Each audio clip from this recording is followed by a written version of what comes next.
Alors, la présentation d'aujourd'hui, elle est faite par Nicolas Bastien, qui ne m'a pas transmis le titre exact de sa présentation, mais qu'on devrait voir apparaître bientôt. C'est bien sûr sur l'immigration, c'est la spécialité de Nicolas. Donc, les déterminants de l'obtention d'un emploi qualifié chez les immigrants universitaires au Canada, c'est une partie de son mémoire de maîtrise qu'il réalise sous la direction d'Alain Bélanger.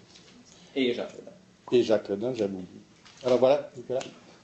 Donc, merci beaucoup de vous être déplacé pour écouter ma présentation. Ça doit durer une quarantaine de minutes. Après ça, je vais prendre des questions ou des commentaires. Donc, on va commencer avec le contexte de la recherche en question. Donc, je vous rappelle que la fécondité est sous le seuil de remplacement des populations depuis 40 ans. À ça s'ajoute aussi l'importante cohorte des baby boomers qui prendront leur retraite à partir de 2011. Donc, ils atteignent l'âge de la retraite, ça veut dire 65 ans. Donc, ces deux éléments-là font craindre à plusieurs des pénuries de main-d'œuvre. Donc, face à cette situation, les gouvernements ont pris plusieurs actions. Une de ces actions-là était d'augmenter les seuils d'immigration dans les années 90, ce qui fait que de 98 à 2008, à peu près 240 000 immigrants ont été reçus au Canada et 41 000 au Québec en moyenne par année. Cette immigration est aussi de plus en plus diversifiée, alors qu'il y a 30 ans, c'était une immigration qui provenait surtout d'Europe de l'Ouest, une immigration blanche en très grande majorité. Aujourd'hui, c'est des immigrants qui viennent de partout, beaucoup d'Asie. On remarque aussi que les immigrants aujourd'hui sont de plus en plus scolarisés par rapport à avant. Ainsi, en 2006, 58% des hommes immigrants et 49% des femmes immigrantes détenaient un diplôme universitaire, alors que pour les non-immigrants, ce chiffre n'était que de 19% et 23% respectivement pour les hommes et les femmes. De nombreuses études ont toutefois démontré que les immigrants ont de plus en plus de difficultés sur le marché du travail canadien, malgré cette très forte éducation. Donc, ils performent moins bien que les non-immigrants. Et c'est particulièrement problématique chez les universitaires. Donc, l'écart, par exemple, du salaire, du revenu. Donc, sur le marché du travail, les immigrants universitaires ont de plus en plus de difficultés. Cette moyenne de performance des immigrants se traduit de plusieurs façons. Donc, ils ont des salaires moins élevés. Ainsi, en 2008, la différence de salaire horaire moyen entre les immigrants et les non-immigrants était de 5 $. Et lorsqu'on compare ceux avec un diplôme universitaire, donc les immigrants avec un diplôme universitaire, avec les non-immigrants avec un diplôme universitaire, c'était le même écart, soit 5 $, ce qui est quand même assez important. On remarque aussi qu'ils connaissent des taux de chômage plus élevés. Ici, en 2009, le taux de chômage moyen pour si je ne me trompe pas, les 25-50 ans était de 4,9 %. Alors que pour les immigrants récents, ce chiffre était de 11,5 %.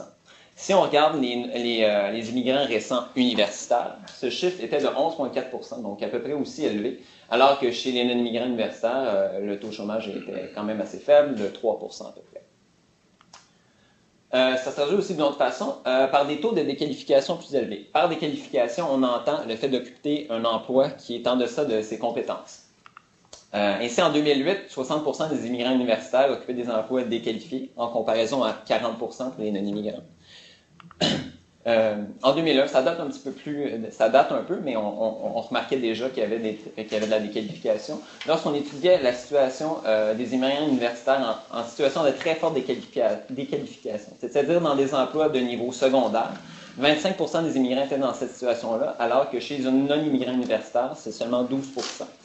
Encore, donc ça c'était Galarno et Morissette qui montrait ça, et encore Galarno et Morissette, qui étudient toujours la déqualification, ont montré que lors des 15 dernières années, pour tous les groupes d'immigrants étudiés, le taux de déqualification était en augmentation, ce qui est quand même assez inquiétant. Ce qui nous amène à l'objectif de la recherche, qui est justement d'étudier les déterminants de l'accès à un premier emploi qualifié chez les immigrants universitaires. Plus précisément, on a 3 objectifs. Comprendre comment les caractéristiques de capital humain utilisées par le Canada et le Québec pour sélectionner leurs travailleurs qualifiés affectent l'accès à un premier emploi qualifié. On va aussi essayer de comprendre comment les actions entreprises par les migrants pour mieux s'intégrer sur le marché du travail, par exemple suivre un cours de langue, affectent son accès à un premier emploi qualifié. Et puis, on va amener des propositions qui pourraient aider les décideurs à mettre en place des politiques publiques favorisant l'intégration en emploi des immigrants. Donc, l'étude suivante a été c'est basé sur, comme source de données sur l'enquête longitudinale auprès des immigrants. C'est une enquête de Statistique Canada. Une enquête longitudinale à passage répété où les immigrants sont interviewés 6 mois, 2 ans et 4 ans après leur arrivée, et ce, de façon rétrospective, ce qui permet de constituer une biographie, de savoir un peu qu'est-ce qui s'est passé durant ces 4 années-là. Le sous-échantillon qu'on utilise était de 3294 répondants qui représentaient l'ensemble des immigrants arrivés entre octobre 2000 et septembre 2001 qui avaient un diplôme universitaire, étaient âgés de 25 à 64 ans et n'avaient pas d'emploi garanti qui les attendait au Canada parce qu'à ce moment-là, ça aurait été impossible pour nous de bien comprendre l'accès au premier emploi qualifié. Les méthodes que nous utilisons pour comprendre l'accès au premier emploi qualifié, essentiellement, c'est l'analyse de survie, le modèle semi-paramétrique à risque proportionnel de Cox. On va aller voir les résultats, je vais vous expliquer clairement qu'est-ce que ça veut dire et comment interpréter les résultats. Ce que ça permet l'analyse de survie. Plus précisément, ça permet d'utiliser la richesse des données longitudinales, donc le fait de prendre le temps en considération. Et ça rajoute beaucoup de la précision aux analyses. Ça permet aussi l'utilisation des variables qui varient en fonction du temps, c'est-à-dire prendre en considération les actions qui sont entreprises par les immigrants une fois au Canada, quel est l'impact sur leur accès au premier emploi. Variable dépendante, donc la variable qu'on utilise, comme je vous l'ai dit, c'est l'accès au premier emploi qualifié. Qu'est-ce qu'on entend par premier emploi qualifié? Pour ce faire, pour créer notre variable dépendante, on utilise la classification nationale des professions, qui est un système de classification mis en place par Ressources humaines et Développement Canada, qui attribue un niveau de compétence à chaque emploi. Ça, c'était disponible au sein de l'enquête. Il y a 5 niveaux de compétences qui existent dans la catégorie, dans la classification nationale des professions. Donc, l'emploi est de niveau A, c'est-à-dire qu'il nécessite au minimum une formation universitaire, ou B, au minimum une formation collégiale, C, une formation secondaire, D, aucune formation spécifique, par exemple être caissier, ou dernier niveau est gestion, qui est un niveau un peu spécial, mais de façon générale, les gens qui occupent des postes de gestion ont des diplômes universitaires. Pour cette raison, notre variable dépendante, donc l'accès en emploi qualifié, est précisément ceux qui obtiennent et arrivent lorsque la personne obtient un emploi soit de niveau A universitaire ou 0 gestion. Les variables indépendantes que nous allons étudier. Nous avons considéré 3 blocs de variables indépendantes. D'abord, les variables de contrôle, du type le sexe, le statut matrimonial, les groupes de minorités visibles, la province de destination, etc. Ensuite, des variables de capital humain et de sélection telles qu'on les similairement à ce qu'on retrouve dans les grilles de sélection canadiennes et québécoises, telles que l'âge, les études, les compétences linguistiques, l'expérience de travail. Et le dernier bloc sont les actions entreprises une fois au Canada pour intégrer le marché du travail, telles que déménager, suivre des cours de langue, être aux études. Donc, je vais présenter rapidement notre sous-échantillon, les fréquences de notre sous-échantillon. Comme je l'ai dit tantôt, on a 3294 répondants qui représentent environ 76 000 immigrants. Donc ça, c'est représentatif, je vous le rappelle, des immigrants universitaires qui sont arrivés entre octobre 2000 et septembre 2001. Donc 4/5 de notre échantillon était composé de minorités visibles, surtout des Chinois et des Sud-Asiatiques, qui étaient les groupes les plus importants. Province de destination, sans grande surprise, surtout l'Ontario, 60% des immigrants avaient comme province de destination l'Ontario, suivi du Québec et la Colombie-Britannique. La catégorie des migrants. Celle-ci, pour créer nos catégories des migrants, on a fait quelque chose de particulier, c'est qu'on a divisé les demandants principaux de la classe économique, donc c'est-à-dire ceux qui sont véritablement évalués sur leurs caractéristiques de capital humain, des autres dépendants. Donc, on a 3 classes. La classe économique, les demandeurs principaux, qui représentent 58%. La famille et les autres dépendants de la classe économique, qui représentent à peu près 40%. On a quelque chose comme 3% de réfugiés dans notre échantillon.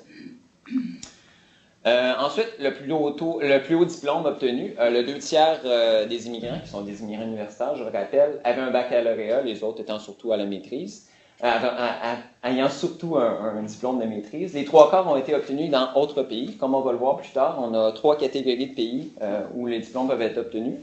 Diplôme dans un pays occidental, essentiellement Europe de l'Ouest, Amérique du Nord, Australie, Nouvelle-Zélande, Israël. Sinon, on a regroupé les pays d'Europe du Sud et de l'Est ensemble. Et les autres pays qui sont pour la plupart, qui sont tous les autres pays. Donc, la plupart des diplômes avaient été obtenus dans ces autres pays. Si on poursuit avec les fréquences, on a regardé les compétences linguistiques. Ce qu'on vérifie, nous, c'est la très bonne connaissance des langues officielles. Par très bonne connaissance des langues officielles, ce qu'on entend. Cette variable, donc, dans l'enquête, dans les LIC, les compétences linguistiques sont évaluées à partir de l'autodéclaration.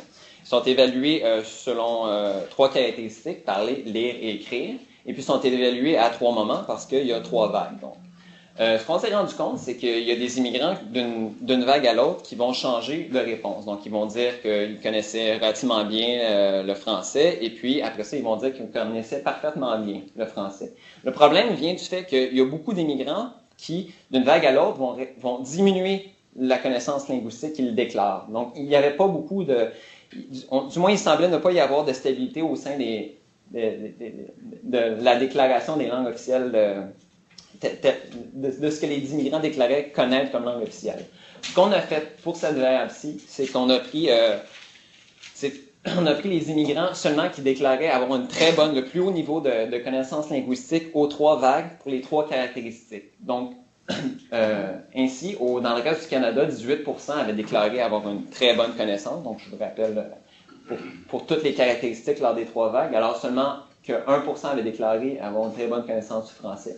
Pour ceux habitant au Québec ou en destination du Québec, 12% disaient connaître très bien l'anglais, alors que 32% déclaraient très bien connaître le français. 7% avaient vécu au Canada avant d'immigrer. Par vécu, on parle d'avoir travaillé ou d'avoir étudié au Canada.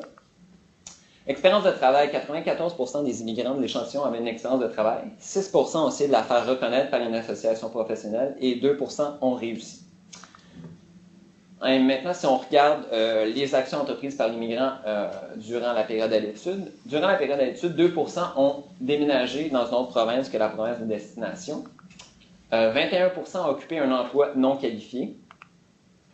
22% ont suivi un cours de langue et 5% ont complété ce cours de langue-là dans la langue de la majorité. 12% ont effectué des études au Canada et durant la période d'études, 4% ont obtenu un diplôme. Maintenant, les résultats. Excuse-moi, tu vas trop vite. Ah, parfait, je vais ralentir. Maintenant, les résultats. On parle de résultats au niveau canadien ici. Là. Oui, des résultats au niveau canadien. Mais on fait des fois les distinctions entre le Québec et le Canada par rapport, par exemple, à la langue parlée, les connaissances linguistiques. Donc, c'est une analyse longitudinale. Donc, on étudie l'accès à un premier emploi qualifié dans le temps. Ici, c'est la courbe de Scooby. Qu'est-ce que ça veut dire, ça, exactement? Bon, ici, on a le temps de l'analyse, donc le nombre de jours pris en considération dans notre analyse. Et puis, ici, c'est le nombre de personnes qui n'ont pas connu l'événement. C'est-à-dire qu'au jour 0, donc quand ils arrivent, personne n'a de premier emploi qualifié. Et lorsqu'il arrive la fin de la période d'études, donc après 4 ans, à peu près 50% ont obtenu un premier emploi qualifié. Ce qui nous indique aussi qu'après 1 an, à peu près ici, le tiers ont obtenu un premier emploi qualifié. Et on peut aussi remarquer que si ce n'est pas obtenu dans d'1 an, le premier emploi qualifié, les probabilités de l'obtenir sont beaucoup plus faibles. Maintenant, les résultats de nos analyses de Cox. Bon, on a ici, donc je vous explique rapidement comment interpréter les résultats. On a 3 modèles, modèle 1, 2 et 3. On va surtout se concentrer sur le modèle 3, qui est le modèle complet, mais des fois, je vais commenter le modèle 2. Comment ça s'analyse, ces résultats-ci? Ce sont des rapports de risque. Donc, c'est des risques... ce qui est étudié, c'est les risques d'obtenir un premier emploi qualifié. Et puis, les risques sont présentés toujours de façon en comparaison à un groupe de référence. Ainsi, donc, je vais commencer par présenter les premiers résultats intéressants. Donc, le sexe puis l'état matrimonial avaient peu ou pas d'effet. Mais ainsi, par rapport au groupe de référence des Blancs, donc le groupe de référence des Blancs, les minorités visibles avaient de moins de probabilité, de moins de risques d'accéder à un premier emploi. Donc, tout ce qui se trouve en bas de 1 diminue les risques par rapport au groupe de référence et tout ce qui se trouve au-dessus de 1 augmente les risques par rapport au groupe de référence. Donc, par rapport aux Blancs, on a 4 groupes de minorités qui se distinguent significativement. Les Chinois, les Sud-Asiatiques, les Philippins et les Asiatiques de l'Ouest et Arabes, qui performent moins bien en comparaison aux Blancs. Donc, ils sont moins à risque, à peu près 35% moins à risque d'obtenir un premier emploi qualifié. Maintenant, lorsqu'on regarde les provinces de destination, qu'est-ce qui ressort essentiellement? Le Québec et la Colombie-Britannique, par rapport à l'Ontario, je le répète toujours, groupe de référence, Donc, les immigrants qui se dirigeaient vers ces provinces étaient moins à risque d'obtenir un premier emploi qualifié. On va revenir sur ce résultat-là plus tard. Maintenant, ici, on a destination région métropolitaine. Donc, c'est par rapport à ceux qui ne se dirigeaient pas dans une région métropolitaine, les immigrants qui se dirigeaient dans une région métropolitaine avaient moins de risques d'obtenir un premier emploi qualifié, donc, parce que c'est plus bas que 1. Donc, à peu près 20% moins à risque d'obtenir un premier emploi qualifié. Voilà. Maintenant, on a contrôlé pour le réseau social de proximité le fait d'avoir des parents ou des amis dans la même ville ou dans la même région, mais il n'y a rien qui sortait significatif. On viendra là-dessus. Et puis, dernière variable de nos variables de contrôle est la catégorie des migrants. Donc, par rapport aux immigrants sélectionnés, c'est-à-dire aux demandeurs principaux de la catégorie économique, les personnes du regroupement familial et les autres personnes à charge accédaient à un emploi, donc on était à près de 50, 2 fois moins vite à un premier emploi qualifié, donc étaient 2 fois moins à risque. Et puis, les réfugiés étaient 10 fois moins à risque d'obtenir un premier emploi qualifié. Maintenant, si on regarde nos variables de capital humain et de sélection, telles qu'utilisées dans les grilles de sélection canadienne, pas exactement telles qu'utilisées, mais on va revenir là-dessus dans la discussion. Lorsqu'on regarde les catégories d'âge, donc notre catégorie d'âge de référence sont les 25-29 ans, c'est-à-dire les immigrants les plus jeunes au sein de notre échantillon. Tous les immigrants performent moins bien, donc sont moins à risque d'accéder à un premier emploi.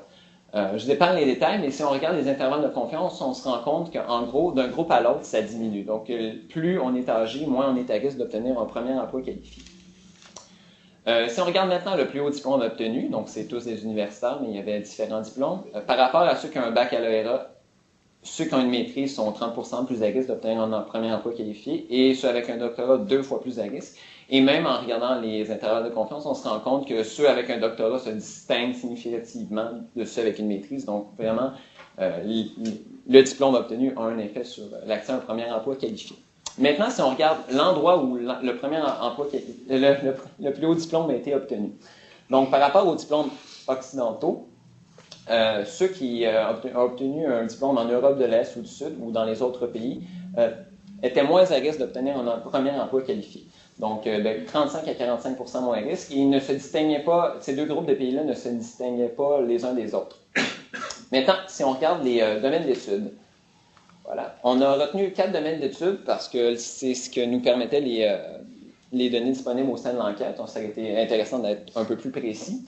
Par rapport à ceux qui ont étudié en commerce et en gestion, donc c'est ceux qui performent le mieux, c'est la catégorie de référence. Ceux qui avaient un diplôme en sciences humaines et sciences sociales étaient moins à risque d'obtenir un premier emploi qualifié.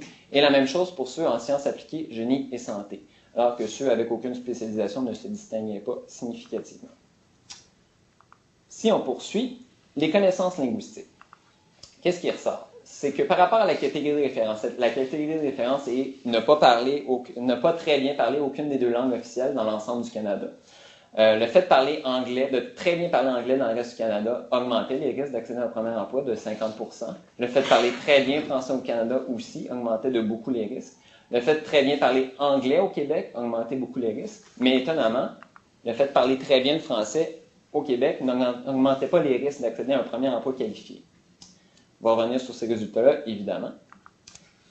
Avoir vécu au Canada avant d'émigrer, donc c'est-à-dire avoir travaillé ou étudié avant d'émigrer, augmentait de 60% l'accès à un premier emploi qualifié.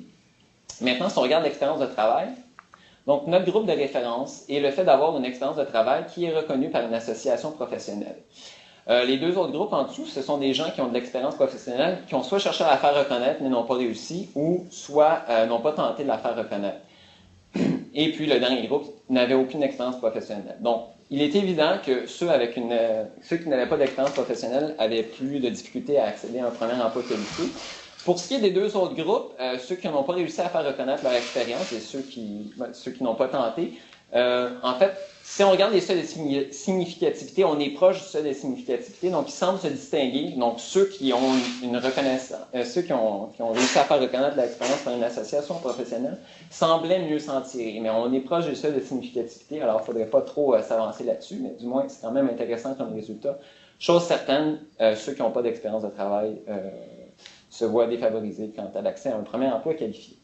Maintenant, si on regarde notre dernier bloc de variables, qui sont les actions entreprises pour intégrer le marché du travail, donc les actions que les immigrants ont fait une fois au Canada, La première variable étudiée est le fait d'avoir déménagé dans une autre province que la province de destination. Donc, ça augmente les risques d'accéder à un premier emploi qualifié.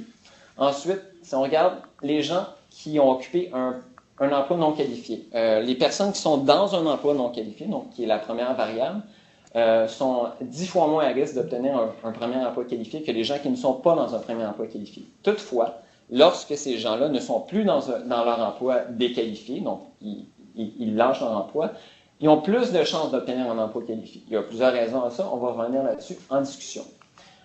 Voilà. Maintenant, suivre un cours de langue ralentit l'accès à un premier emploi qualifié, mais évidemment, le compléter améliore l'accès à un emploi qualifié.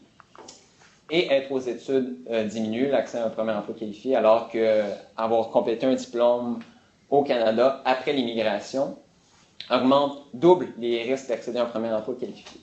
Qu'est-ce que ça veut dire tout ça? Dans la discussion, on va regarder un peu nos résultats, puis qu'est-ce qu'on peut dire de ces résultats-là. D'abord, pour nos variables de contrôle, c'est que ce qu'on remarque, c'est que certains groupes de minorités visibles ont plus de difficultés que blancs. On peut se demander si c'est les caractéristiques de ces minorités visibles-là, par exemple le fait qu'ils viennent de certaines régions, le fait que, par exemple, les diplômes ne sont peut-être pas de la même qualité qu'ailleurs, mais c'est peut-être aussi un phénomène de discrimination, il faudrait voir. Ce qui est inquiétant toutefois, c'est que la majorité des groupes de minorités visibles performent moins bien que les Blancs, et puis on se rappelle que l'échantillon est représentatif, alors c'est assez inquiétant. Si on poursuit, on a remarqué une sous-performance du Québec et de la Colombie-Britannique, toujours par rapport à l'Ontario. La sous-performance du Québec, ou plutôt les difficultés d'intégrer les immigrants en emploi au Québec, c'est assez bien connu.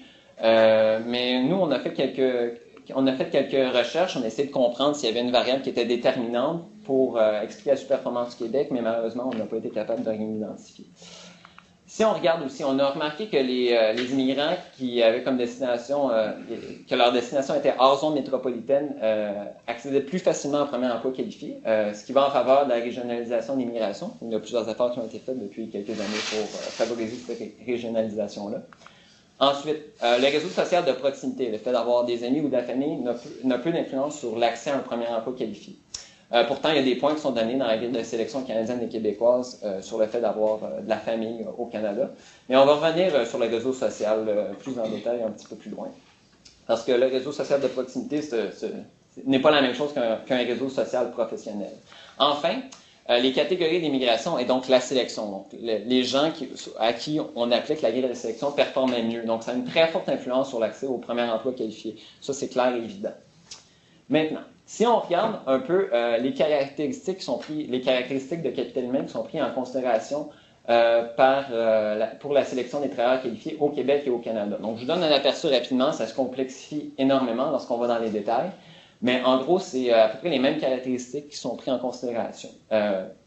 L'âge, l'éducation, les compétences dans les langues officielles, l'expérience de travail, le fait d'avoir un emploi garanti, l'adaptabilité qui rentre plusieurs facteurs, le séjour et la présence de famille au Québec, si je ne me trompe pas, au Canada, ça rentre dans les points donnés pour l'adaptabilité. Au Québec aussi, on donne des points pour si la personne immigre avec des enfants ou non.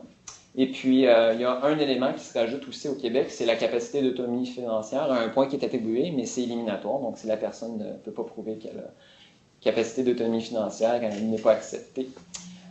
Donc, par rapport à nos résultats, qu'est-ce qu'on peut dire? L'âge. Si on regarde les grilles de sélection, au Québec, le maximum des points pour l'âge est donné aux 18 à 35 ans, au Canada pour les 21 à 49 ans. Nos résultats ont montré que les risques étaient décroissants au sein même de ces intervalles. Donc, c'est vraiment les immigrants les plus jeunes qui ont le plus de probabilité d'accéder à un premier emploi qualifié.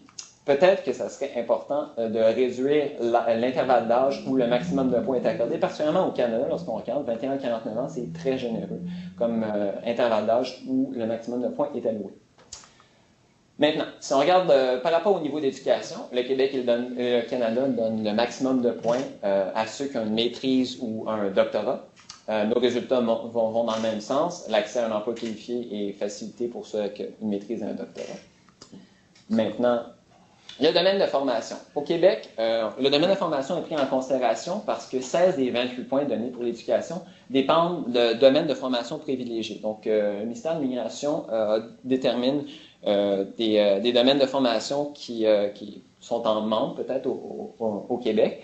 Et puis, il y a des points qui sont alloués pour ces domaines de formation. Toutefois, dans son rapport, le vérificateur général notait que seulement 9% des immigrants qui avaient été reçus, 9% des immigrants qui avaient appliqué au Canada avaient reçu des points par rapport à ces domaines de formation-là. Donc, c'est peu pris en considération, et au Canada, c'est tout simplement pas pris en considération le domaine de formation.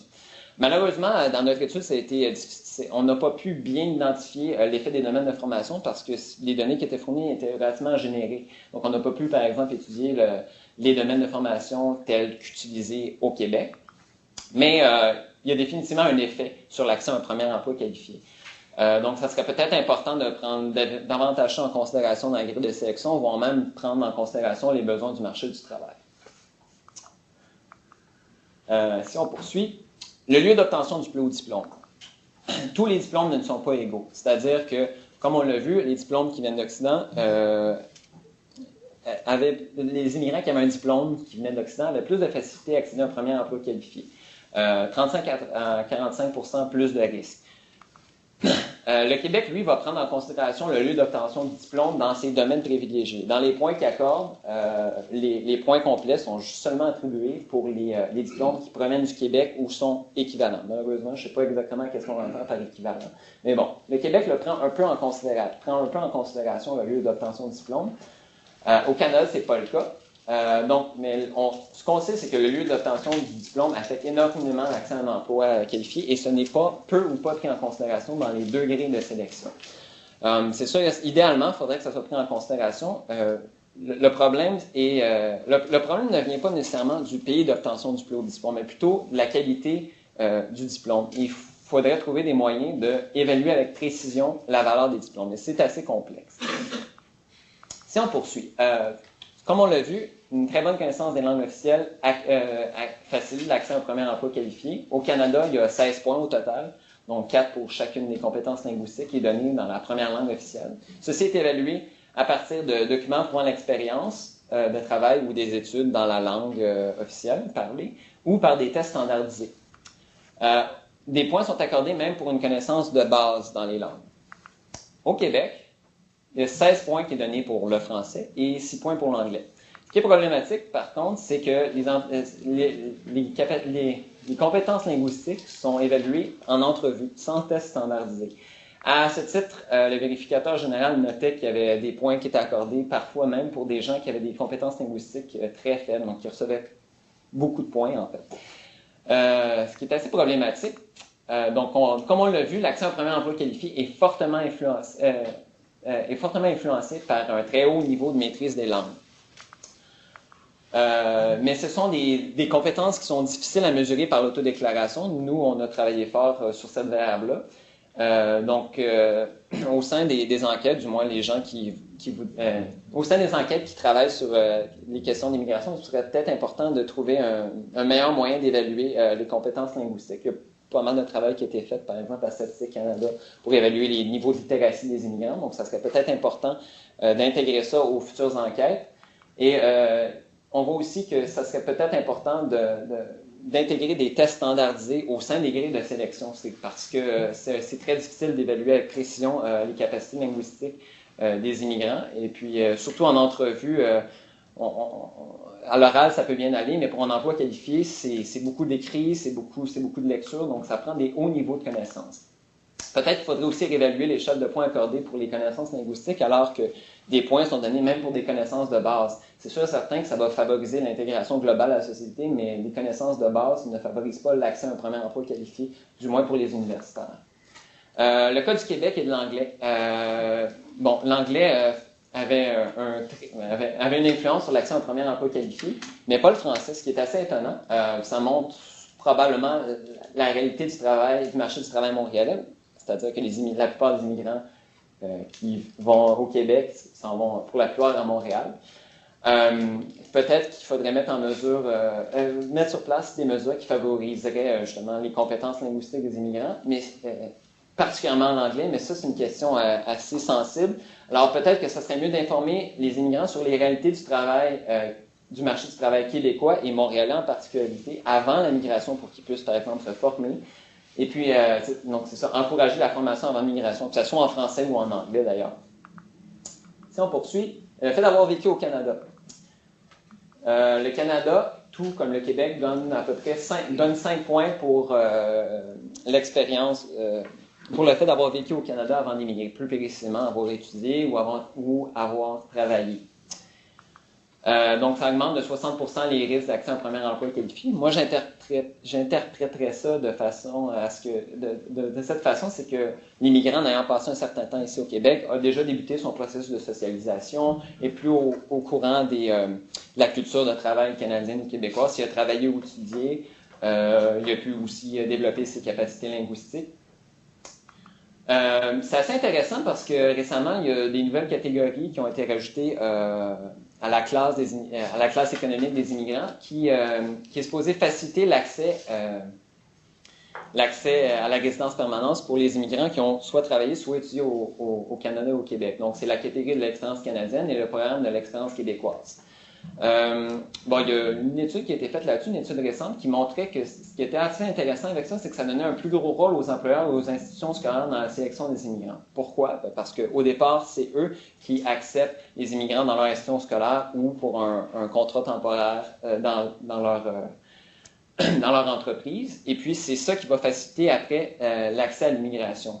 Ceci est important parce qu'au bout du compte, lorsque l'immigrant arrive au Canada, ça va être à l'employeur et aux institutions scolaires de reconnaître ou pas l'expérience. Et si ça a déjà été fait une fois, ça va probablement faciliter l'accès au premier emploi qualifié. Si on poursuit, l'expérience de travail et les reconnaissances. Donc, au Canada, il y a un maximum de 21 points qui est donné pour l'expérience de travail. Au Québec, 8 points. Puis les seuils ne sont pas exactement les mêmes. Donc, ça prend un plus de temps au Canada pour obtenir des points. L'expérience de travail, on l'a montré contre ceux qui avaient l'expérience de travail avaient 2 fois plus de chances d'obtenir un premier emploi qualifié. Malheureusement, ça a été impossible pour nous de tester s'il y avait un impact du nombre d'années d'expérience de travail. Donc, par exemple, il y a plus de points qui sont donnés pour les gens qui ont plus d'années d'expérience de travail. C'est impossible pour nous de tester ça. Peut-être dans une future recherche, ça pourrait être intéressant. Tout ce qu'on peut dire, c'est qu'il y a peu de points qui est accordé au Québec pour l'expérience de travail, sachant que ça double les probabilités d'accéder à un premier emploi qualifié, du moins en comparaison au Canada où il y a jusqu'à 21 points qui peuvent être donnés pour l'expérience de travail. Aussi, la reconnaissance par les hommes professionnels semble avoir un impact sur l'accès à un premier emploi qualifié. Est-ce que c'est une cause ou une conséquence? Est-ce que c'est parce que l'immigrant a les qualifications nécessaires qui se fait reconnaître et c'est ces qualifications-là qui facilitent son accès à un premier emploi qualifié? Ou c'est vraiment la reconnaissance qui facilite l'accès à un emploi qualifié? Ça peut être tout un débat. Maintenant, si on poursuit sur les actions entreprises par l'immigrant visant son intégration en emploi.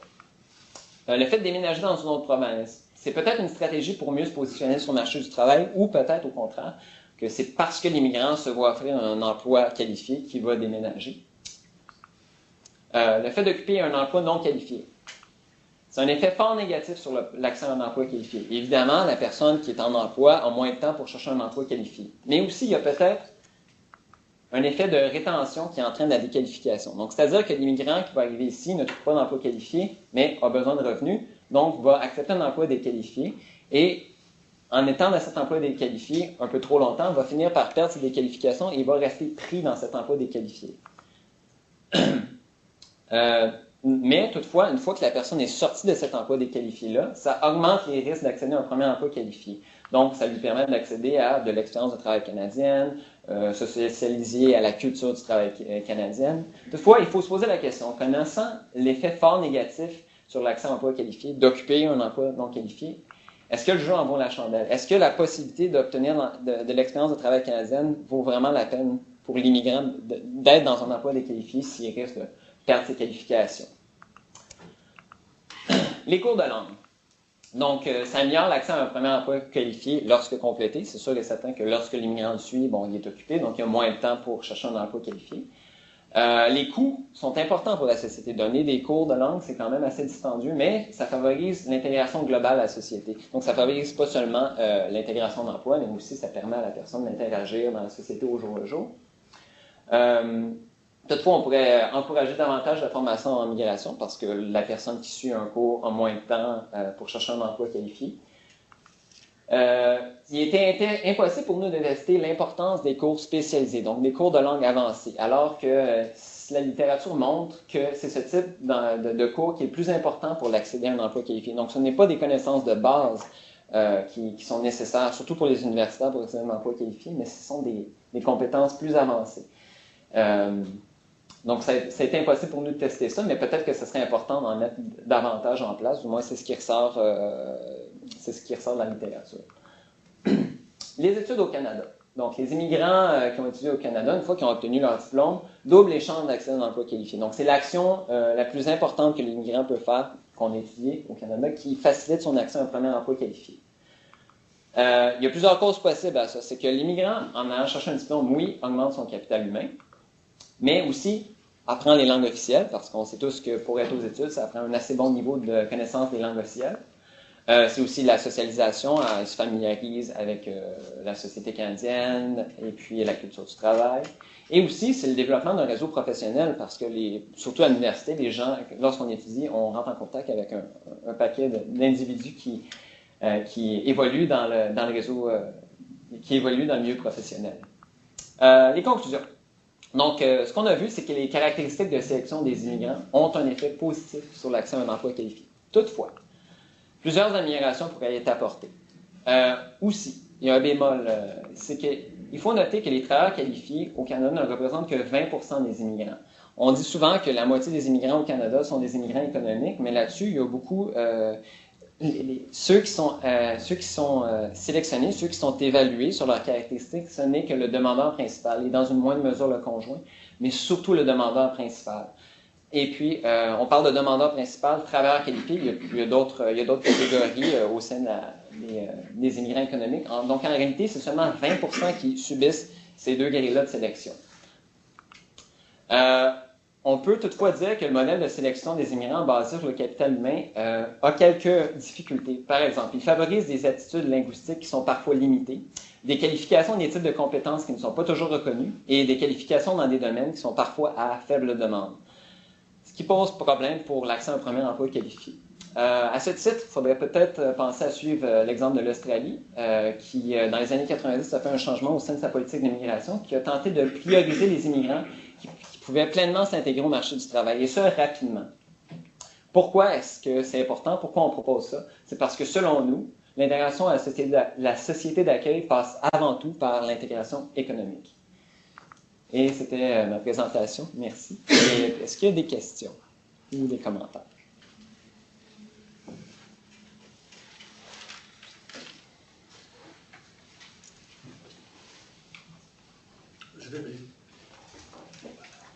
Moi, j'aurais aimé ça revoir, parce qu'effectivement, à un moment donné, les diagnostics se suivaient rapidement, là, surtout quand il y avait plusieurs statistiques. Dans les minorités visibles, les Noirs semblaient être plus à risque de se trouver un emploi qualifié. Ça pas, si je ne me trompe pas, ça ne sortait pas significativement. Je vais arriver là. Voilà. Donc, bon, en fait, pour que ça ressorte, pour qu'on puisse vraiment dire qu'il y a un effet positif ou négatif, il faut que ça sorte statistiquement significatif. Mais malheureusement, dans le cas des Noirs, des Latino-Américains, des Asiatiques du Sud-Est, les résultats qu'on a obtenus n'étaient pas significatifs, soit parce que l'échantillon était trop petit, ou soit parce qu'en fait, ils se comportent relativement similairement aux Blancs. Donc, leur différence n'est pas assez grande pour qu'on puisse vraiment dire qu'il y a une différence. Mais chose certaine, c'est que la plupart des minorités visibles sont désavantagées. Pour ce qui est des Noirs, ben c'est sûr et certain que dans le modèle 1, qui présente juste les résultats sur les variables de contrôle, ça sort significativement, mais c'est très faible, donc on peut pas s'avancer. Mais vous n'avez pas expliqué la différence entre les trois modèles? Bon, je suis allé rapidement, c'est que dans le premier modèle, on prend en considération seulement les variables de contrôle. Dans le modèle 2, les variables de contrôle et de capital humain. Et le modèle 3 est le modèle complet. Donc, les autres modèles n'étant pas complets, on ne contrôle pas pour tous les autres facteurs. Et c'est lorsque tous les facteurs sont pris en considération qu'on peut vraiment dire s'il y a une différence ou pas. Donc, peut-être le fait que certaines caractéristiques des Noirs pour lesquelles on contrôle par la suite fait qu'ils ne se distinguent pas significativement des Blancs. C'est probablement le cas, mais c'est souvent difficile de déterminer exactement quelles caractéristiques fait que finalement ils se distinguent ou ne se distinguent pas. C'est la même chose un peu dans le cas du Québec, qui ne sortait pas significatif dans les deux modèles, et lorsqu'on contrôle pour toutes les caractéristiques, ça ressort significativement. On a effectué quelques tests pour essayer de voir quelles caractéristiques que nous on prend en considération expliquent cette diminution-là, mais il n'y a rien qui sortait de façon significative, alors malheureusement, on ne peut pas aller dans les détails par rapport à ces caractéristiques-là. Oui?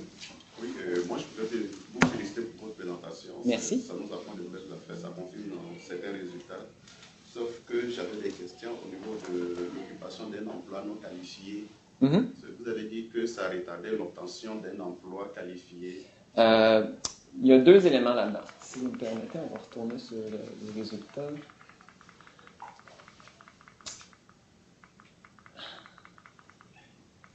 C'est que on prend en considération deux variables différentes. Donc, le fait d'être dans un emploi qualifié, donc tout le temps qu'on occupe un emploi qualifié, on a moins de temps pour accéder à un premier emploi qualifié. Mais lorsque la personne sort de l'emploi, elle est plus à risque d'obtenir un emploi qualifié. Pour bien comprendre l'effet général, il faut prendre en considération ces deux éléments-là. Donc, parce que toutes les personnes qui sont passées, qui ont l'avantage d'avoir une expérience de travail canadienne dans un emploi non qualifié, sont tous passés par l'effet très négatif qu'a occupé un emploi non qualifié. Donc, de façon générale, moi, je dirais que le fait d'occuper un emploi non qualifié diminue les risques d'accéder à un premier emploi qualifié, mais tout dépend du temps, combien de temps la personne passe dans un emploi non qualifié. Donc, il y a plusieurs éléments à prendre en considération. Oui, c'est ça aussi. Et puis, ça dépend aussi du type d'emploi non qualifié qu'il occupe. Effectivement. Si cet emploi est lié à son domaine d'études, je pense que ça devait faciliter l'accès à un emploi qualifié.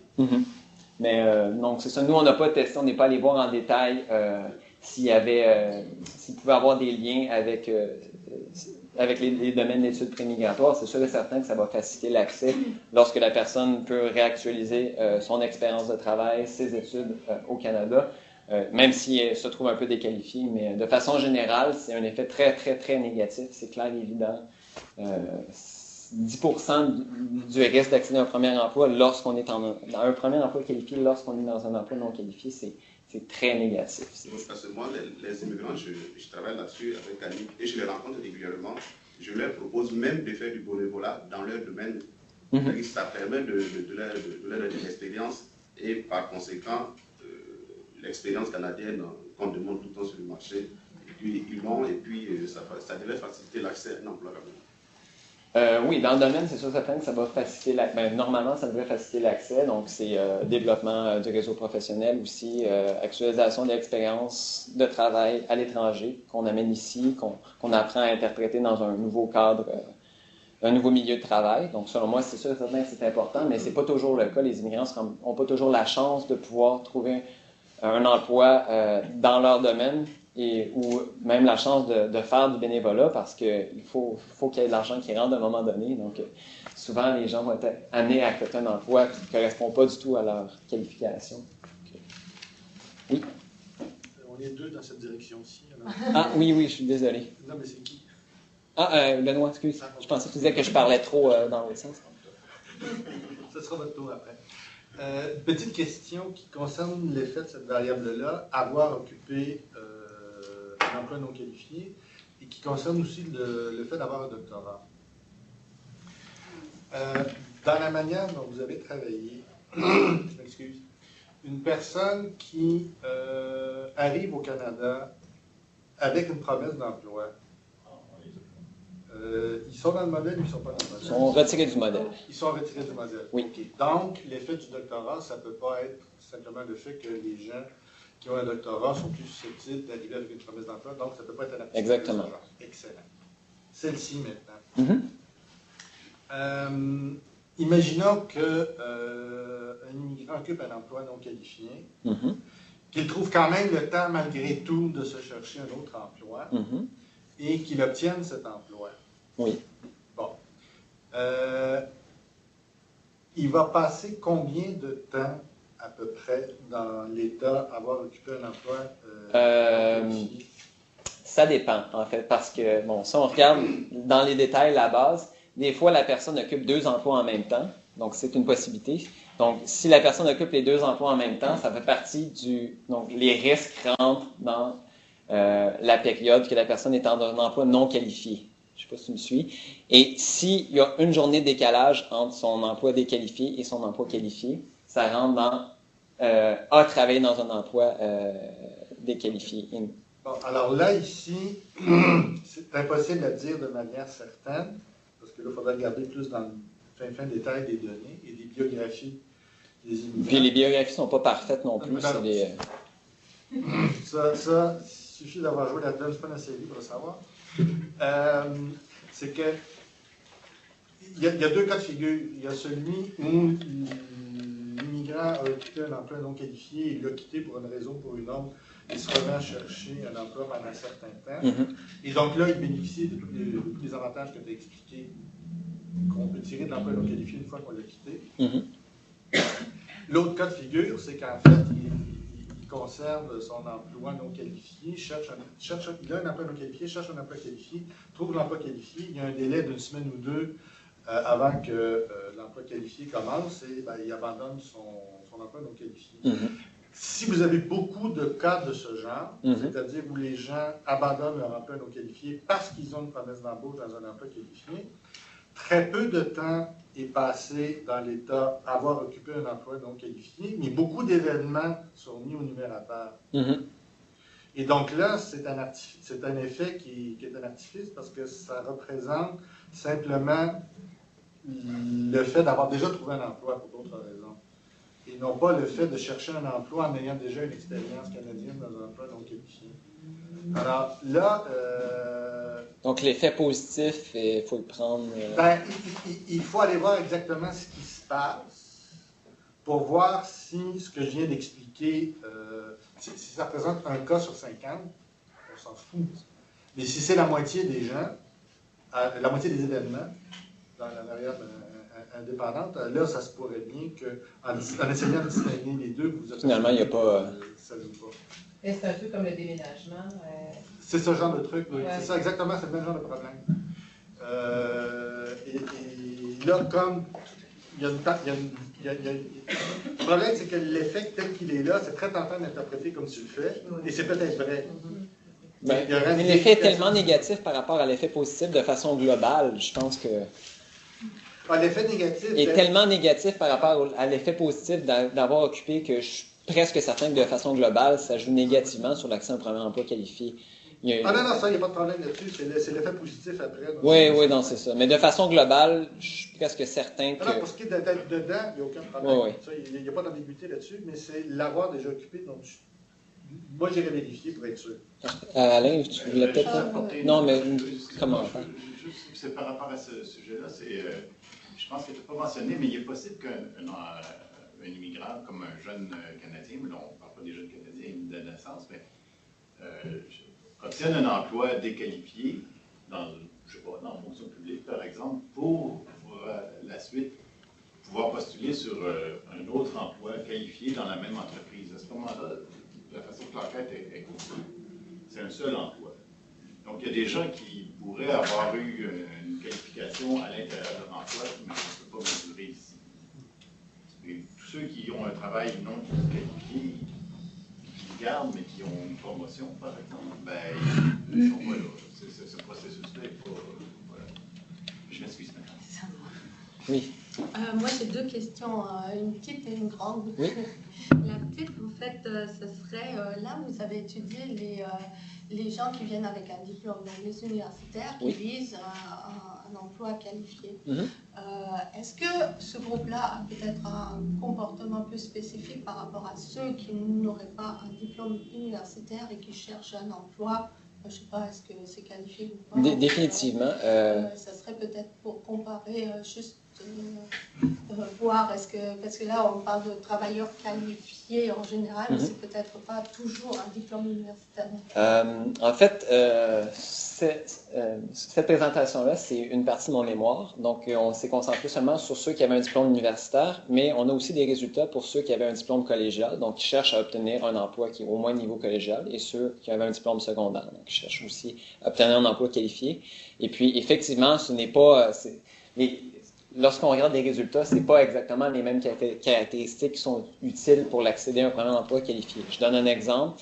Pour ceux qui avaient un diplôme secondaire, donc accéder à un emploi qualifié, bon, on s'entend que c'est pas des très hauts niveaux de qualification, mais le français au Québec ressort. Donc, le fait de parler français pour un emploi qualifié, pour ceux qui avaient un diplôme secondaire, donc c'est pas des très hauts niveaux de qualification, la connaissance du français ressortait. Mais pour des gens, vraiment des travailleurs qualifiés avec un diplôme universitaire, donc ils vont chercher des emplois professionnels, la langue, c'était clair, c'était sûr et certain. Donc, c'est sûr et certain que c'est pas toujours exactement les mêmes caractéristiques qui ressortent selon le niveau d'éducation pré-migratoire. Il y a des différences, c'est sûr, c'est sûr.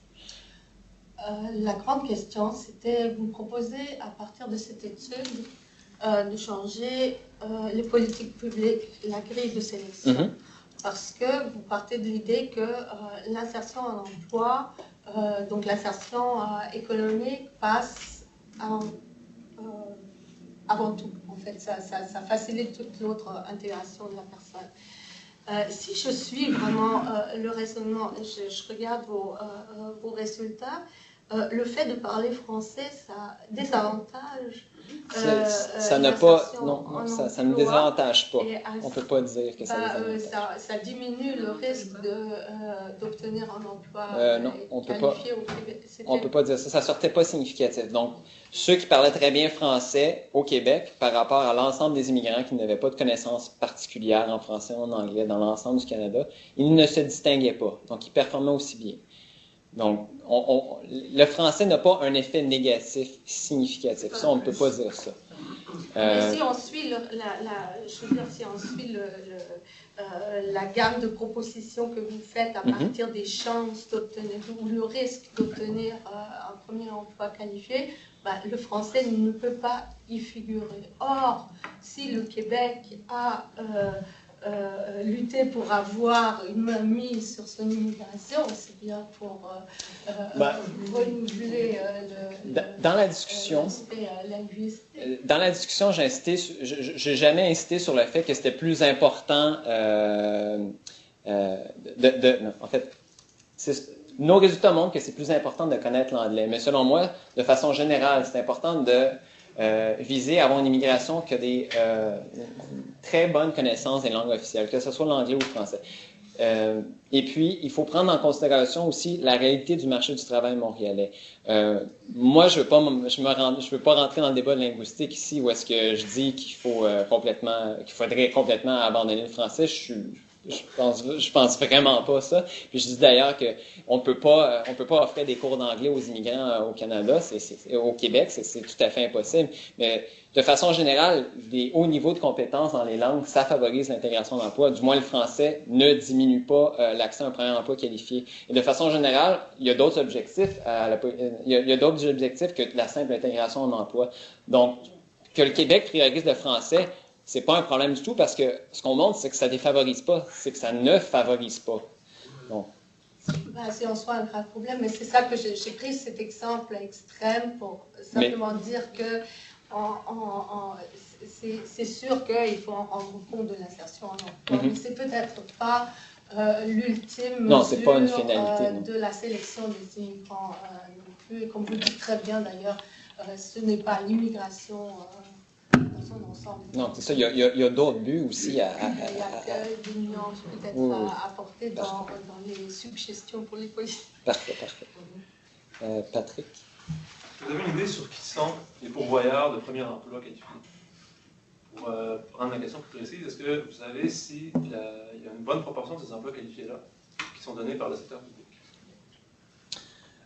Non, j'en ai aucune idée, mais je vous dirais que les immigrants sont sous-représentés dans la fonction publique, de façon générale. Il faut aussi savoir que le secteur public donne un bon lot d'emplois en anglais au Québec. Tu pourrais peut-être expliquer, je ne sais pas si ça explique parfaitement ou un peu. Tout est de l'affaire. Pardon? Mais toutes les études montrent que la présence des immigrants dans le secteur public est minuscule. Mais là, il faudra vous entendre. Non, la présence des immigrants dans le secteur public est très faible. Peut-être que je me suis peut-être mal fait. Non, sont sous-représentés. Ça, c'est clair et évident. Il y a plusieurs efforts qui pourraient être faits. D'accord, dans le niveau-là, ça. Je ne sais plus c'était quoi dans l'ordre. Je vais laisser parler M. Zhu parce que Benoît a déjà parlé. Moi, je reprends la question de Benoît. Je n'ai pas compris la définition de ces deux variables. Travailler dans un emploi non qualifié et travailler dans un emploi non qualifié. Donc, la différence, ce qu'on nos données ici, c'est des données longitudinales. Donc, on prend en considération dans quelle situation la personne est à chaque instant. On a fait la différence entre les instants où la personne est dans l'emploi non qualifié et les instants où la personne a été dans un emploi non qualifié, mais n'est plus dans cette situation-là, n'occupe plus un emploi non qualifié. Donc, c'est ça la différence entre ces deux variables-là. Donc, c'est des variables dichotomiques qui indiquent si la personne se trouve dans un emploi qualifié ou si elle n'est pas dans un emploi qualifié, mais en a occupé un auparavant. C'est-à-dire que le premier représente le passage d'un emploi non qualifié à un emploi qualifié. Le deuxième, c'est le passage d'un épisode non-emploi à un emploi qualifié. Non. La première variable, donc les risques qui sont considérés dans la première variable, ce sont les personnes qui, lorsqu'ils étaient dans un emploi non qualifié, ont obtenu un emploi qualifié. L'autre, c'est les risques qui sont pris en considération dans l'autre variable, sont seulement les emplois qui sont obtenus alors que la personne n'était plus dans un emploi qualifié, mais qu'elle avait occupé un emploi qualifié à un certain moment, que ce soit la journée ou un an avant. Est-ce que ça répond à votre question ou c'est pas... Oui, parce que il me semble que le premier est inclus dans le deuxième.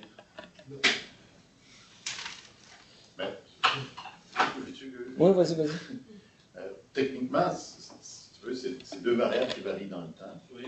La variable travaille dans un emploi non qualifié prend la valeur de 1 pendant la période où le répondant est au travail non qualifié.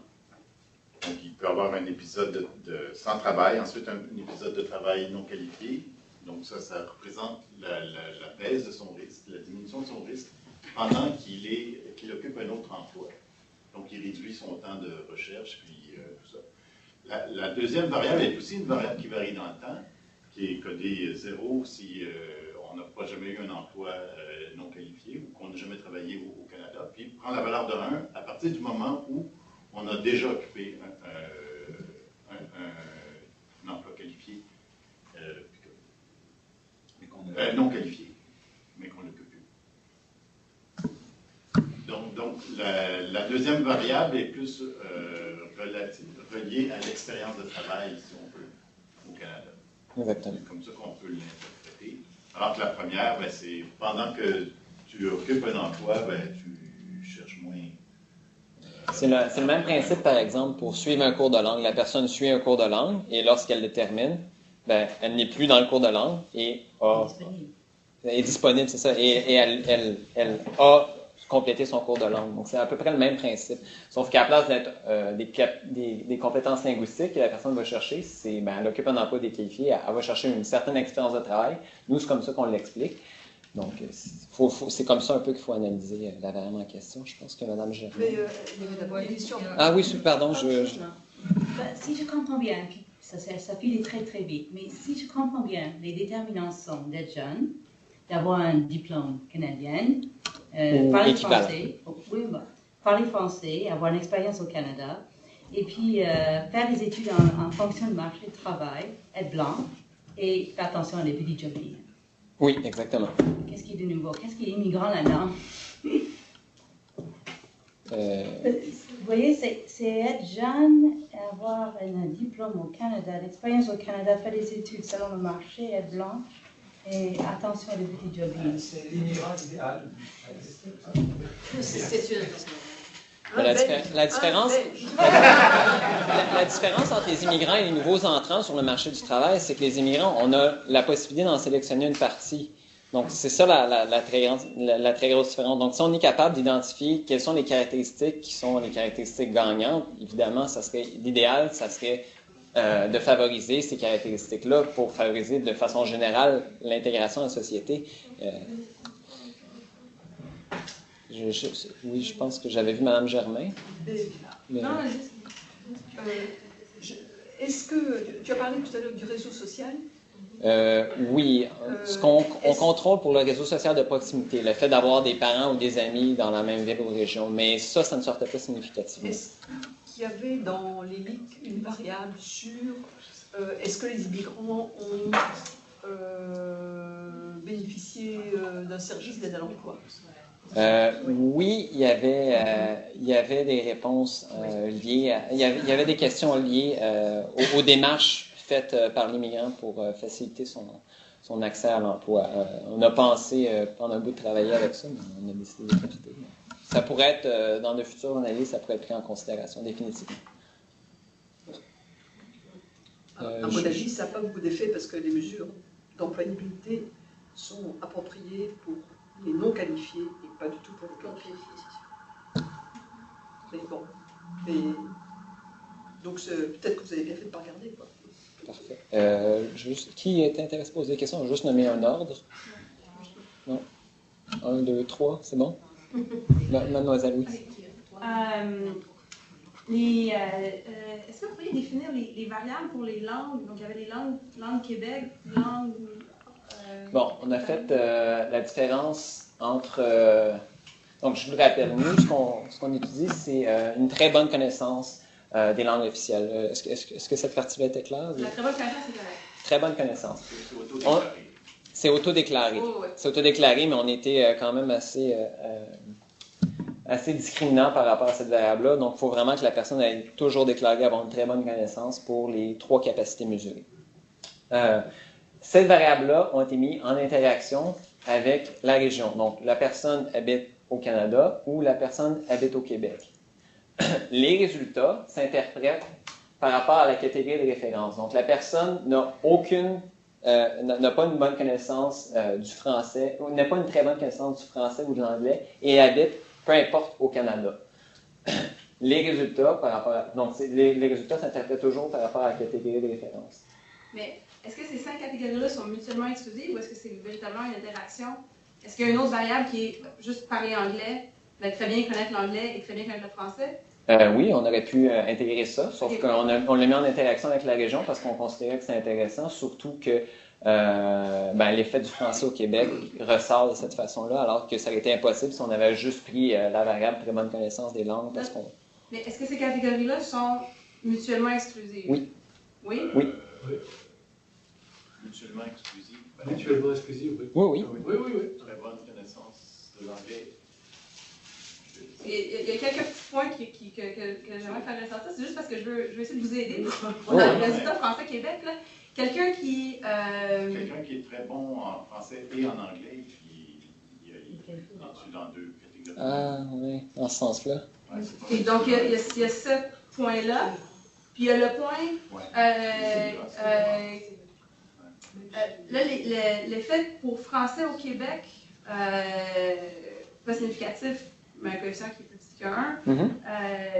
Si tous les gens qui peuvent être dans cette catégorie-là sont aussi des gens qui forcément sont au Québec, et que le Québec a un effet négatif qui est significatif, peut-être qu'il y a un problème de collinéarité ici, puis que ton coefficient, en fait, il n'est pas significatif parce qu'il va se faire prendre dans l'autre...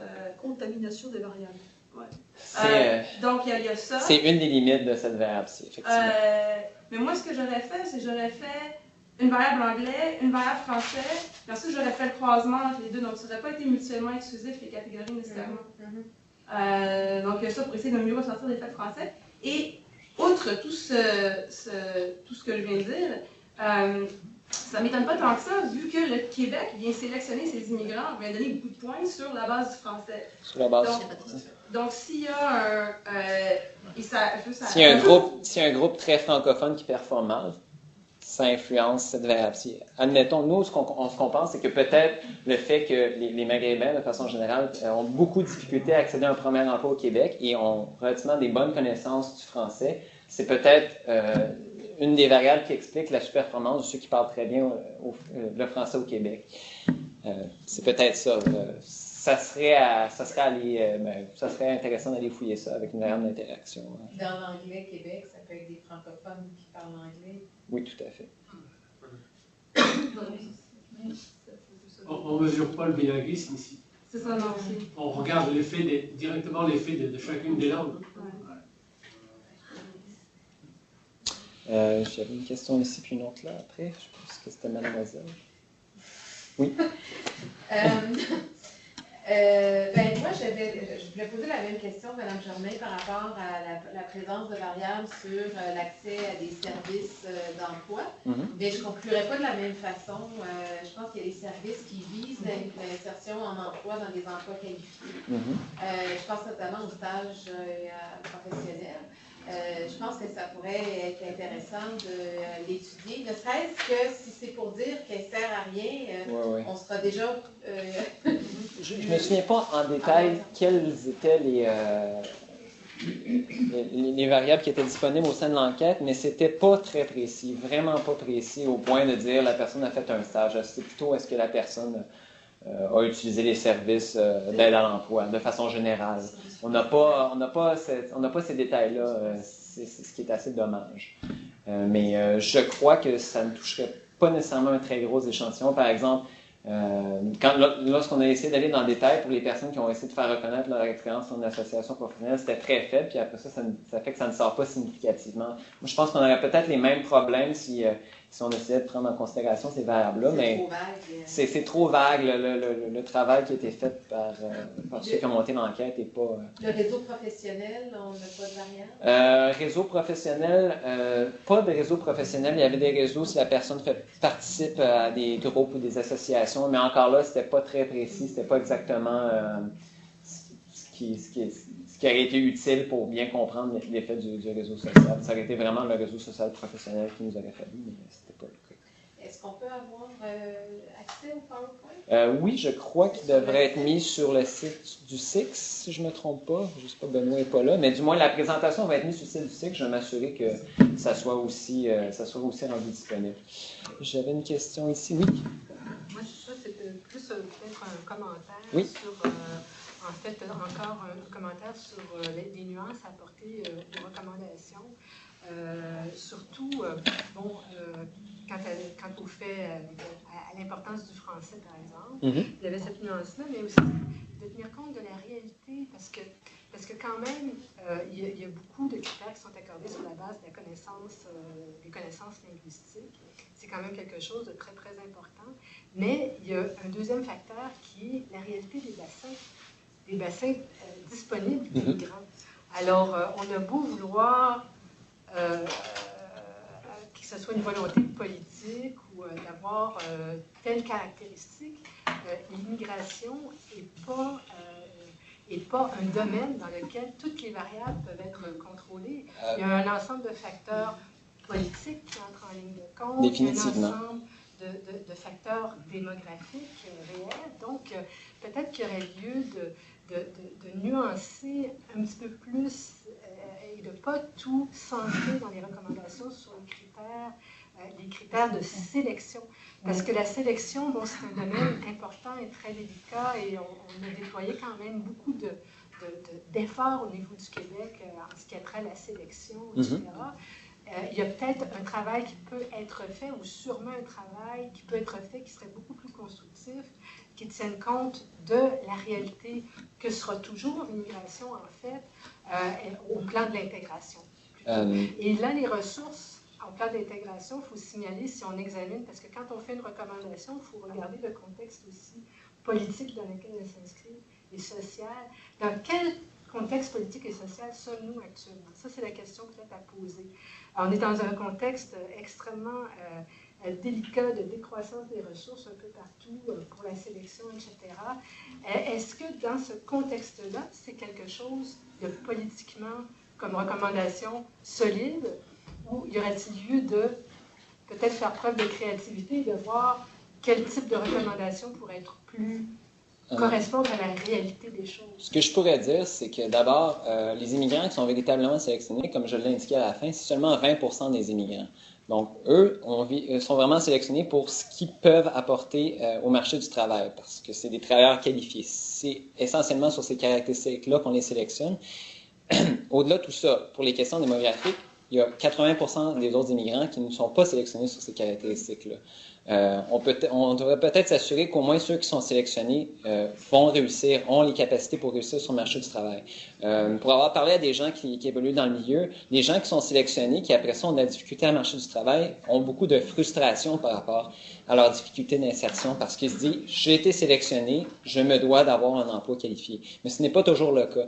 Pour les immigrants qui ne sont pas sélectionnés, il y en a plein d'autres. Il y a d'autres façons d'aller chercher, d'augmenter les seuils migratoires, mais ce que je veux dire, c'est vraiment si notre but, avec cette catégorie de travailleurs qualifiés-là, est d'ajouter au marché de l'emploi canadien, utiliser leurs compétences au maximum, c'est sûr certain qu'il faut adapter les caractéristiques de sélection. Alain, tu voulais peut-être... J'avais juste un petit point. Je pense qu'il faut atténuer le discours. Évidemment, la politique d'immigration poursuit plusieurs objectifs, pas seulement l'intégration économique, mais aussi la réunification des familles ou l'aide humanitaire aux réfugiés. Mais néanmoins, j'adhère quand même avec ce qu'il dit par rapport à la grille de sélection, par exemple. Si on peut, ce qu'on cherche, c'est suggérer des améliorations possibles à la grille de sélection, au moins pour les immigrants de la catégorie économique, si c'est bien l'objectif, parce que ça, c'est le troisième objectif, peut-être plutôt le premier objectif de la politique d'immigration canadienne aujourd'hui. Mais j'avais aussi une autre remarque à faire au niveau de la réalité politique, c'est de tenir compte aussi de la compétition internationale. Parce que ces immigrants extrêmement qualifiés, il y a une très, très forte compétition au plan international pour justement pouvoir les attirer. Et ces immigrants internationaux-là risquent, si on ne met pas en place véritablement des mesures au plan d'intégration qui soient efficaces ou attractives ou compétitives, il faut tenir compte de cette compétition-là, parce qu'on est compétitionné par des villes très, très importantes qui déploient des moyens, des provinces très, très importantes. Alors, et puis qui ont à offrir aussi à ces immigrants extrêmement qualifiés. Merci. Moi, je dirais qu'au-delà du nombre visé, c'est-à-dire 55 000 immigrants, il faut peut-être aussi aller voir comment se passe vraiment cette intégration en emploi. Si les immigrants ont des difficultés sur le marché du travail par après, c'est problématique. Si des gens se ramassent avec des difficultés, ça peut créer des problèmes d'insertion sociale plus globaux qui posent de sérieux problèmes. On le voit par exemple en Europe. Donc il faut s'assurer que les immigrants ont tout pour bien intégrer la société d'accueil, au-delà du simple nombre que je pourrais qualifier même parfois d'utilitariste. Donc on veut seulement augmenter les seuils pour des fins démographiques et que c'est pas toujours prouvé que ça aide vraiment la démographie québécoise. De plus en plus de gens qui sont en train de remettre ça en question, à quel point ça favorise la démographie québécoise, favorise la démographie canadienne d'attirer autant d'immigrants que ça. On pense tout le temps, on dit toujours qu'on attire des immigrants pour faire face au vieillissement de la population, mais c'est une question très, très, très complexe en soi. Puis, je pense qu'il y a vraiment une question politique. Selon moi, il y a plus une question politique derrière ces seuils d'immigration-là que des questions pour faire face aux pénuries de main-d'œuvre, parce que les études montrent que les avantages que l'économie canadienne et québécoise retire des immigrants est pas si grande que ça. L'avantage démographique aussi n'est pas si grand que ça. Donc, c'est sûr et certain que si on met plus de caractéristiques, ça va être plus difficile d'aller chercher le fameux seuil. Mais au-delà du seuil, il faut regarder vraiment l'intégration sociale des immigrants. Peut-être même questionner ce seuil-là. Je suis un peu perturbé parce que vous non, mais j'aime le débat, mais à mon avis, il est un peu connoté, votre discours. Excusez-moi de le dire, mais je ne veux pas m'engager par là. Ma question est la suivante. Est-ce que vous avez pris le temps, est-ce que vous envisagez de le faire, de regarder la cohorte des immigrants qui viennent du Maghreb.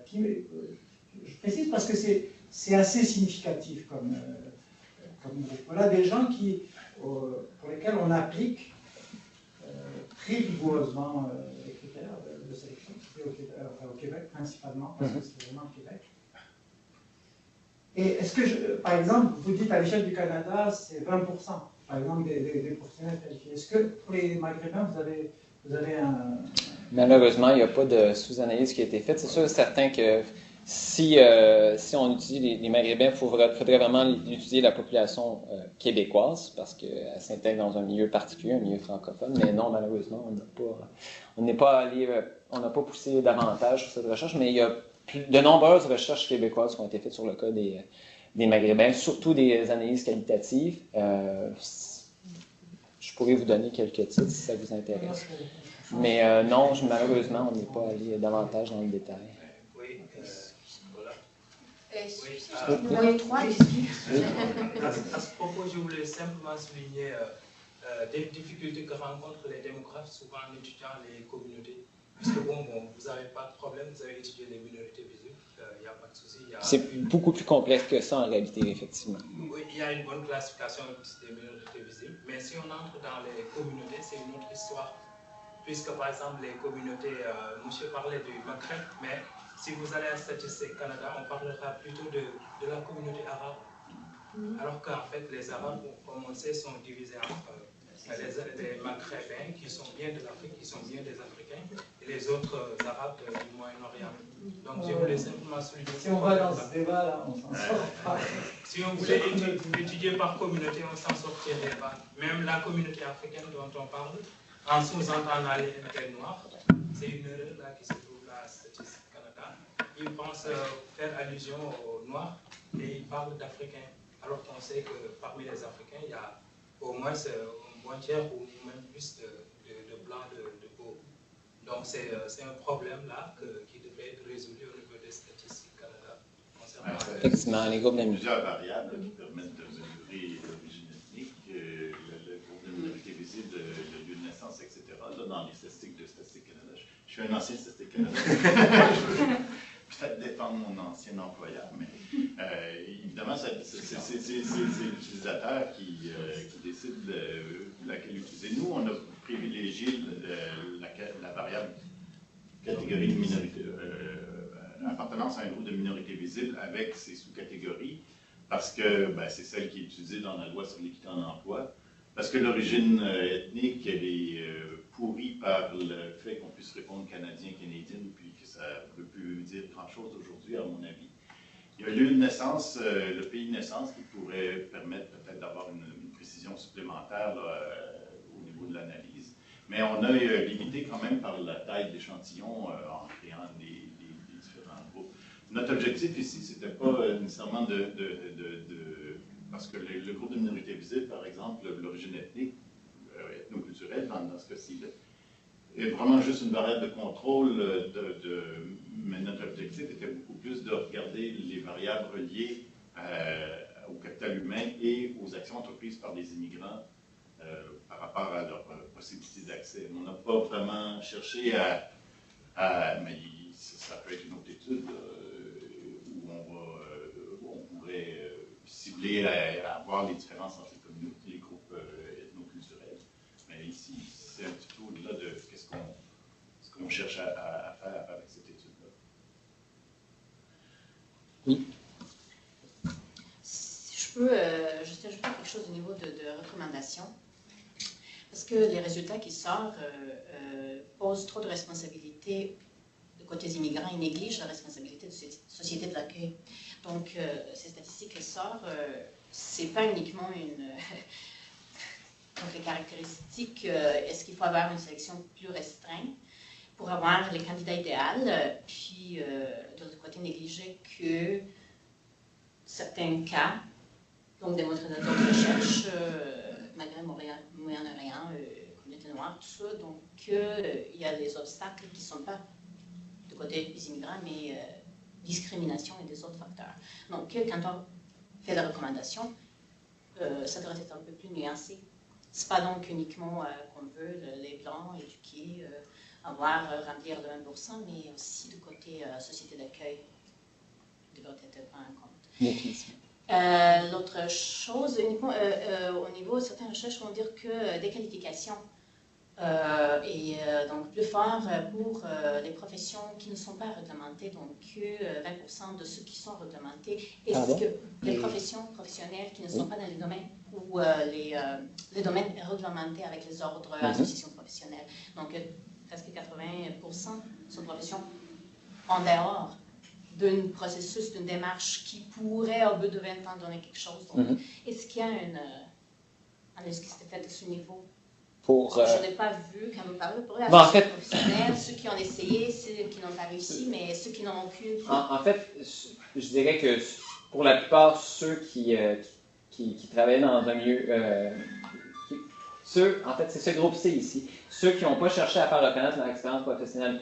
Peut-être, bon, pour la plupart, j'imagine, c'est parce qu'en fait, ils ne travaillaient pas dans une profession réglementée. Ce qu'on se rendait compte, c'est qu'ils performaient quand même mieux que ceux avec une expérience de travail. Mais à part de ça, on ne peut pas aller plus dans le détail que ça. On peut pas essayer. C'est difficile pour nous de définir, de dire qu'est-ce qui favorise ou limite l'accès à un emploi qualifié pour ce groupe-là précisément. Il y a très peu d'informations au sein de l'enquête, même pour ceux qui ont cherché à faire reconnaître leur expérience professionnelle. C'était très mal défini ces variables-ci, donc c'était pas toujours évident d'avoir des informations précises là-dessus. Est-ce que tu peux donner le détail sur comment la variable reconnaissance d'expérience professionnelle est dérivée? Bon. Dans l'enquête, on pose une série de questions sur qui a reconnu votre expérience professionnelle. Est-ce que c'est une institution scolaire, une association professionnelle, un ministère ou un gouvernement? Nous, on s'est intéressé seulement aux associations professionnelles. On demande qui a reconnu et qui n'a pas reconnu votre expérience professionnelle. Donc, le groupe qui a... Donc, ici, ceux qui ont fait reconnaître leur expérience professionnelle ont déclaré qu'ils ont réussi. Et ceux qui... Donc, c'est au sein d'une autre variable complètement. C'est une autre question qu'on pose. Puis, le groupe ici dit ne pas avoir fait reconnaître. Donc, ils ont tenté de faire reconnaître, mais ils n'ont pas réussi. Et puis, les deux autres groupes ici, bon, donc c'est complètement un groupe différent. C'est une autre question. On demande si vous avez de l'expérience professionnelle ou pas.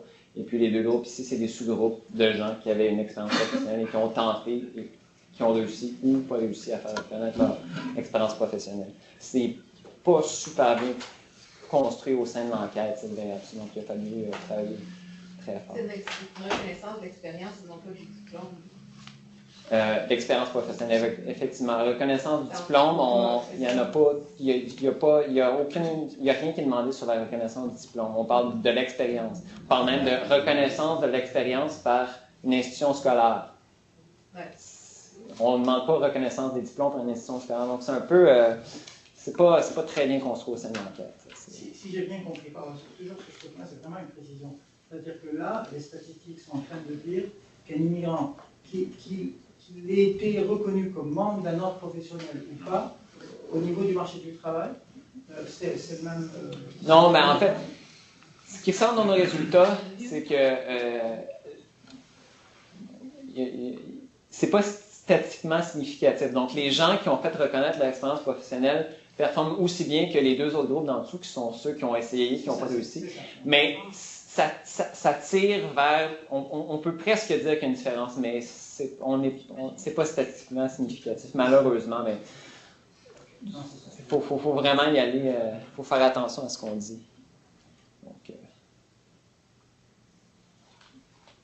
question, commentaire?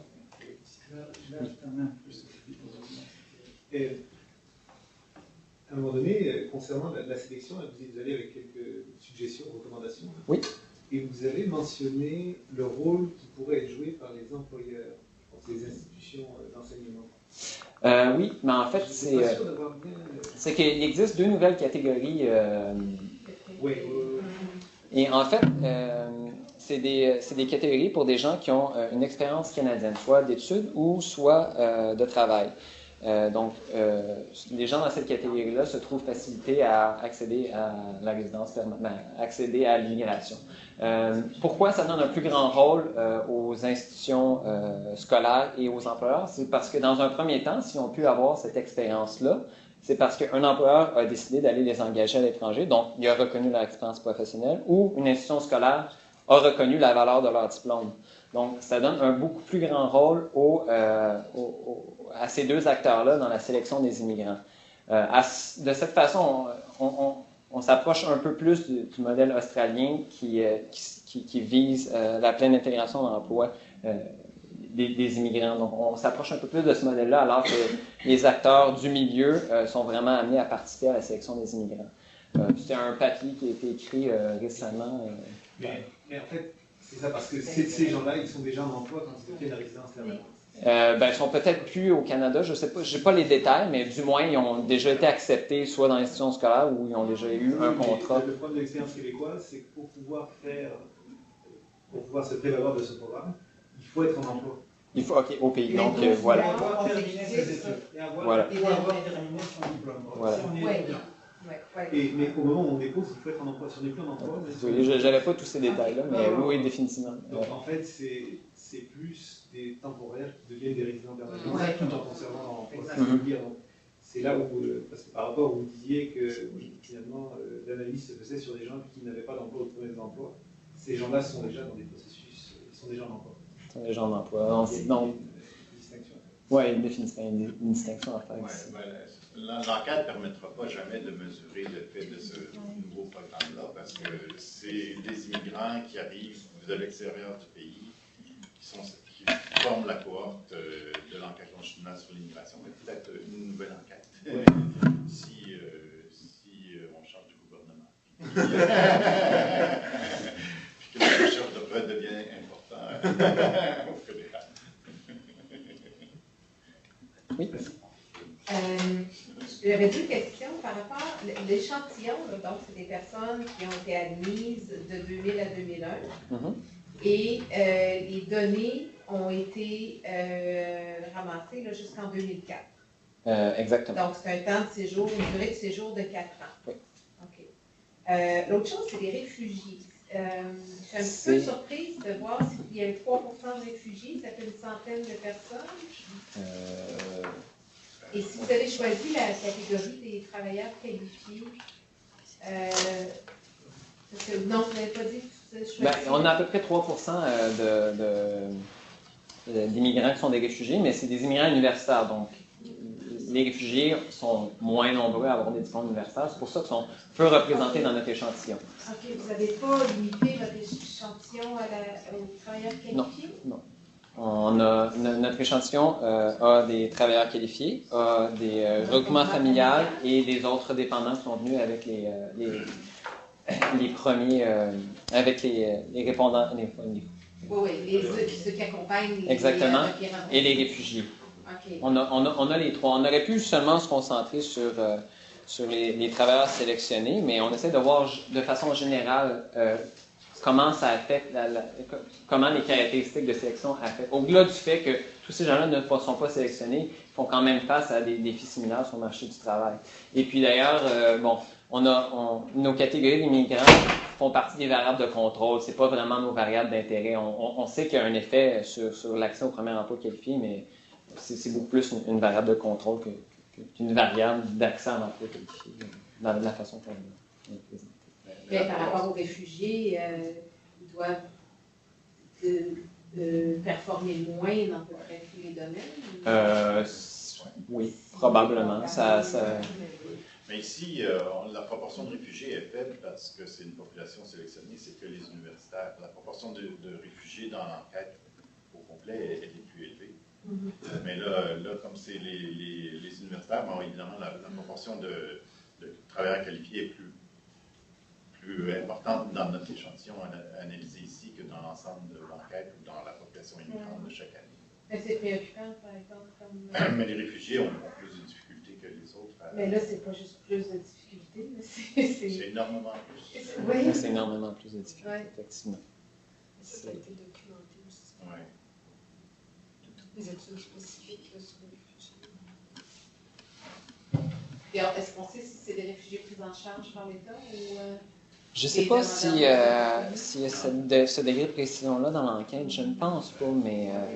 C'est que les réfugiés qui sont sélectionnés par le gouvernement à l'extérieur du pays, parce que la façon dont l'enquête a été faite, les immigrants qui sont déjà sur le territoire ne sont pas admissibles à la sélection de la population.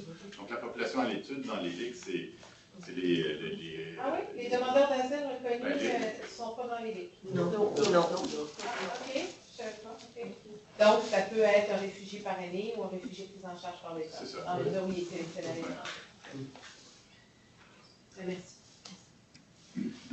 À ce titre, dans mon mémoire, il va y avoir des études pour ça avec un diplôme collégial, un diplôme secondaire, et les réfugiés sont beaucoup plus représentés dans ces échantillons-là, évidemment, parce qu'ils ont des niveaux d'éducation plus faibles. Ben, c'est encore il y en a beaucoup qui ont des diplômes universitaires, non? Encore ça, dans les cohortes qu'on a, c'est ça que ça bouge. Là, mais, présentement, les bassins, je pense, sont beaucoup moins scolarisés, mais en 2000, c'était pas nécessairement le cas. C'était pas le cas dans les années 90. Beaucoup de réfugiés scolarisés. Ah oui, ils sont scolarisés, mais malgré tout, ils ont de la difficulté plus que les autres. Ça peut tenir aussi peut-être de la langue ou d'autres caractéristiques, là, mais ils sont scolarisés. Les réfugiés ne sont pas nécessairement des pauvres délaissés par là. Ils sont même plus scolarisés que les non-immigrants. Oui. Que les non-immigrants. Ils sont même plus scolarisés que les non-immigrants. Oui, c'est ça.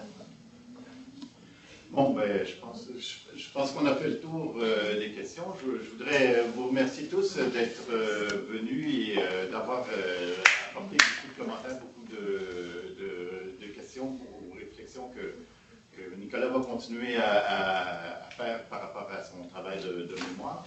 Je voudrais aussi remercier Nicolas d'avoir préparé une excellente présentation, à mon avis. Et mon directeur et mon co-directeur. Et comme il est 2h10 et qu'on devait terminer il y a déjà presque 3/4 d'heure, je vais donc peut-être lever la séance.